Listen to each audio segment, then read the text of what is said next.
Ini 98 ya? Gue deg-degan banget.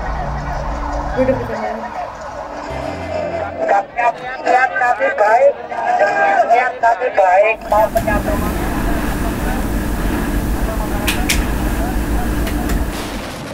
Udah, kayak harus gue kecilin dulu deh.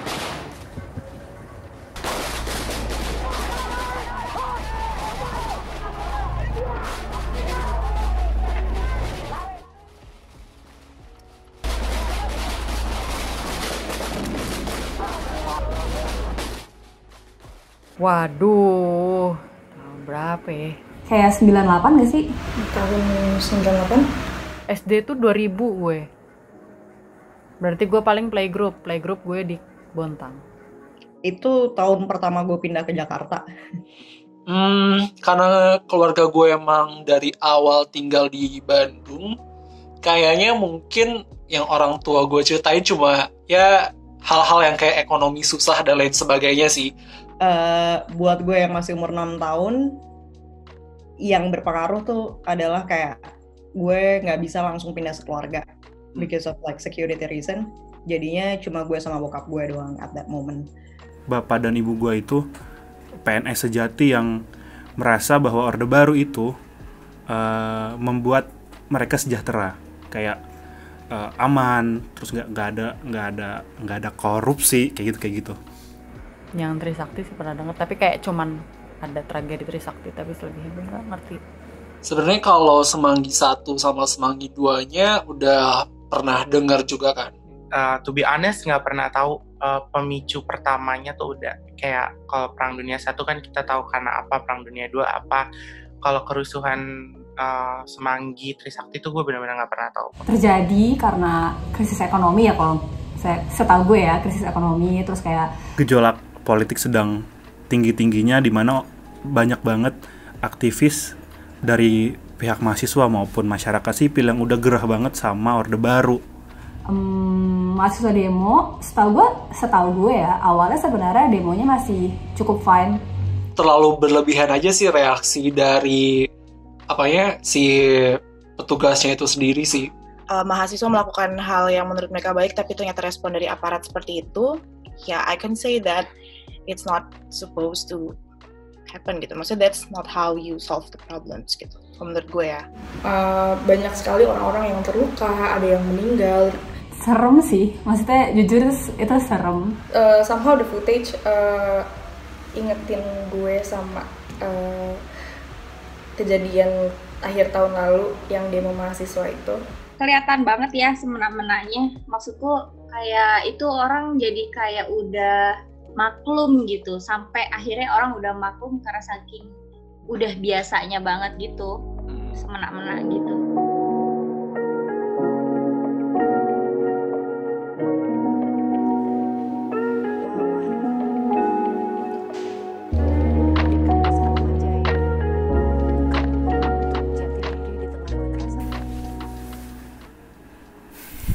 Anjir, namanya mirip nama gue ya.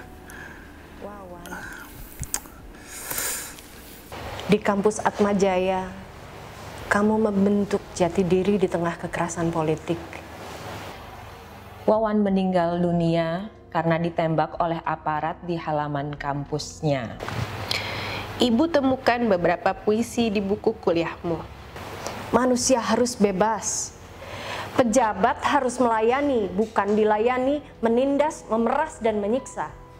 Aku dambakan reformasi dan demokrasi. Namun sudah 13 tahun Kamisan berjalan, berpayung hitam, berbaju hitam untuk mengingatkan kasusmu dan banyak kasus lainnya yang belum selesai. Negara masih diam, tidak memberi jawaban. Gimana ya? Kayak So much respect.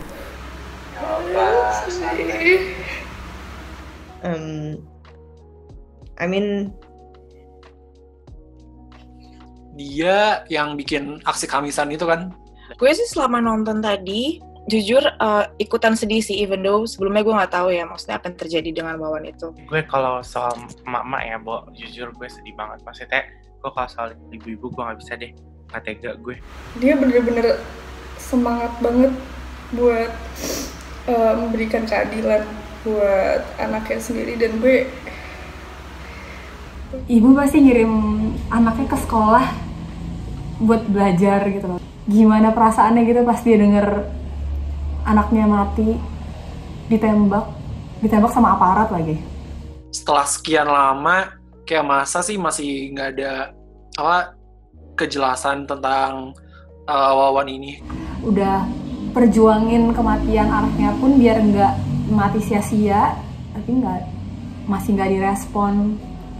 Ini bukan lagi persoalan soal satu keluarga, tapi ini persoalan soal gimana negara nggak hadir di saat mereka harusnya sangat hadir di situ. Menurut gue kalau di pemerintah itu emang banyak banget masalahnya. Emang mereka kayak tahu mereka salah tapi kayak ya udah. Sedih sih, nggak selesai sampai sekarang.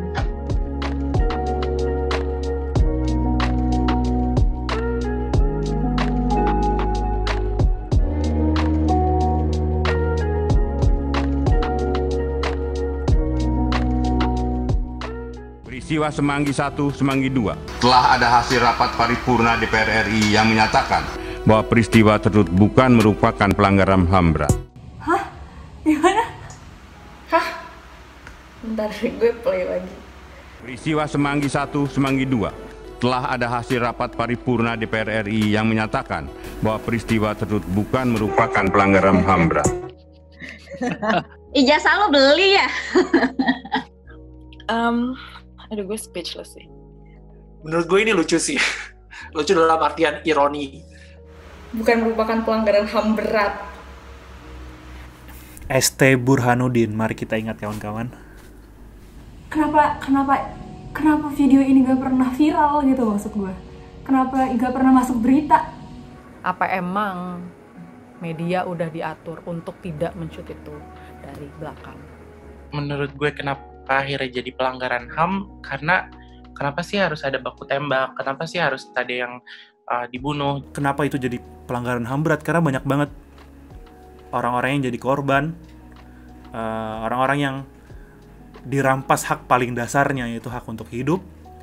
Kayak masa sih udah ada begitu banyak bukti, udah jelas kasusnya kayak gimana, masih nggak bisa dianggap sebagai sebuah pelanggaran HAM yang berat.